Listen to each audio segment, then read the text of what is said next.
आज ही Doubtnut app download करें। Doubtnut पर होगा अब आपके सभी मैथ्स, केमिस्ट्री, फिजिक्स और बायोलॉजी डाउट्स का सफाया।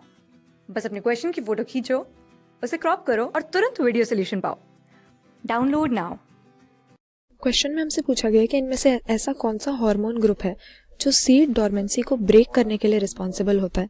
अब सीड डोरमेंसी से हम क्या समझते हैं, हमें मालूम है कि सीड के अंदर एम्ब्रियो प्रेजेंट होता है और इस सीड को जब सूटेबल कंडीशंस मिलती हैं, फेवरेबल कंडीशंस, तब ये जर्मिनेट हो जाती है। जर्मिनेशन से हम क्या समझते हैं कि इसके अंदर जो एम्ब्रियो प्रेजेंट है वो सीड कोट को तोड़कर बाहर आ जाता है और सीडलिंग में डेवलप हो जाता है ताकि नए प्लांट की ग्रोथ शुरू हो जाए। तो जब फेवरेबल कंडीशंस मिलने पर, यानी ऑक्सीजन, वाटर और सूटेबल टेम्परेचर होने पर भी सीड जर्मिनेट नहीं हो पा रही, उसकी जर्मिनेशन नहीं हो पा रही, तो ऐसे में हम कहते हैं कि वो सीड डोरमेंट हो गई है और इस कंडीशन को हम सीड डोरमेंसी कहेंगे। तो अगर हमें जो हार्मोन्स दिए हुए हैं उनको देखें तो आइए इनके बारे में जान लेते हैं। सबसे पहले हमें एब्सिसिक एसिड दिया है। एब्सिसिक एसिड एक ऐसा प्लांट ग्रोथ रेगुलेटर है जिसको ग्रोथ एक्टिविटीज को इनहिबिट करने के लिए जाना जाता है। ग्रोथ का ये इनहिबिटर है और सीड की जर्मिनेशन को ये इनहिबिट कर देता है। इसके बाद हमें दिया है साइटोकाइनिन। साइटोकाइनिन हार्मोन्स का ऐसा ग्रुप है प्लांट्स के अंदर जो हमें प्लांट के उस पार्ट्स में मिलता है जहां पर रैपिड सेल डिवीजन चल रही होती है और हम देखते हैं कि जो प्लांट की सेनेसेंस की प्रोसेस होती है, यानी नेचुरल एजिंग की उसकी जो प्रोसेस होती है, उसको ये डिले कर देता है। इसके बाद हमारे auxin, again widely physiological responses plant में शो करने वाला ये हार्मोन होता है, हार्मोन्स का ग्रुप होता है। हम जनरली देखते हैं कि जो प्लांट्स में फ्लावरिंग होती है और फ्रूट की डेवलपमेंट होती है उसको ये प्रमोट करता है और सेल डिवीजन में भी ये हेल्प करता है, यानी सेल डिवीजन को प्रमोट करेगा।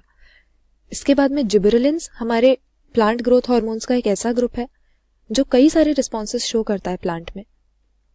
पहली चीज तो ये सेनेसेंस को डिले करता है, यानी प्लांट की एजिंग को डिले करता है, और इसके अलावा प्लांट की जो एक्सेस होती है या स्टेम होती है उसकी इलोंगेशन में इसका रोल रहता है। जिबरेलिन अप्लाई करने पे हम प्लांट की स्टेम की जो है लेंथ बढ़ा सकते हैं।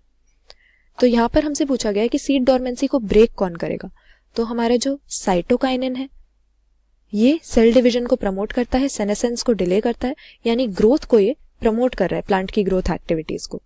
इसके बाद ऑक्सिन अगेन फ्लावरिंग इंड्यूस करता है, सेल डिवीजन में हेल्प करता है, तो ये भी ग्रोथ को प्रमोट कर रहा है। और जिबरेलिन्स भी हमारे ग्रोथ एक्टिविटीज को प्रमोट करने वाले हार्मोन है। तो क्योंकि जर्मिनेशन भी ग्रोथ की एक्टिविटी है, प्लांट की डेवलपमेंट हो रही है इसमें, तो ये तीनों इसको सपोर्ट करेंगे। जबकि हमारा जो एब्सिसिक एसिड है ये ग्रोथ को इनहिबिट करता है और सीड की जर्मिनेशन को ये इनहिबिट कर देगा, और जर्मिनेशन इनहिबिट होती है तभी हम कहते हैं कि सीड डोरमेंट है या डोरमेंसी हो गई है उसमें। तो ये सीड की डोरमेंसी को ब्रेक नहीं करेगा। एब्सिसिक एसिड सीड की डोरमेंसी को मेंटेन करेगा या इंड्यूस करेगा। तो यहाँ पर हमारे बाकी तीनों जो है साइटोकाइनिन, ऑक्सिन और जिबरेलिन, ये प्लांट हार्मोन्स के ऐसे ग्रुप हैं जो सीड डोरमेंसी को ब्रेक करेंगे और ग्रोथ एक्टिविटीज को ये प्रमोट करेंगे। जबकि हमारा एब्सिसिक एसिड सीड डोरमेंसी को बनाए रखेगा, उसको ब्रेक नहीं करेगा। तो यहाँ पर करेक्ट आंसर हम अपना देंगे ऑप्शन सी, जिसमें कह रहा है 2, 3 और 4, यानी हमारे साइटोकाइनिन, ऑक्सिन और जिबरेलिन सीड डोरमेंसी को ब्रेक करने के लिए रिस्पॉन्सिबल होते हैं। क्लास 6 से 12 से लेके नीट, IIT, JEE मेंस और एडवांस के लेवल तक 10 मिलियन से ज्यादा स्टूडेंट्स का भरोसा। आज ही डाउनलोड करें डाउटनेट ऐप या व्हाट्सएप कीजिए अपने डाउट्स 8400 400 400 पर।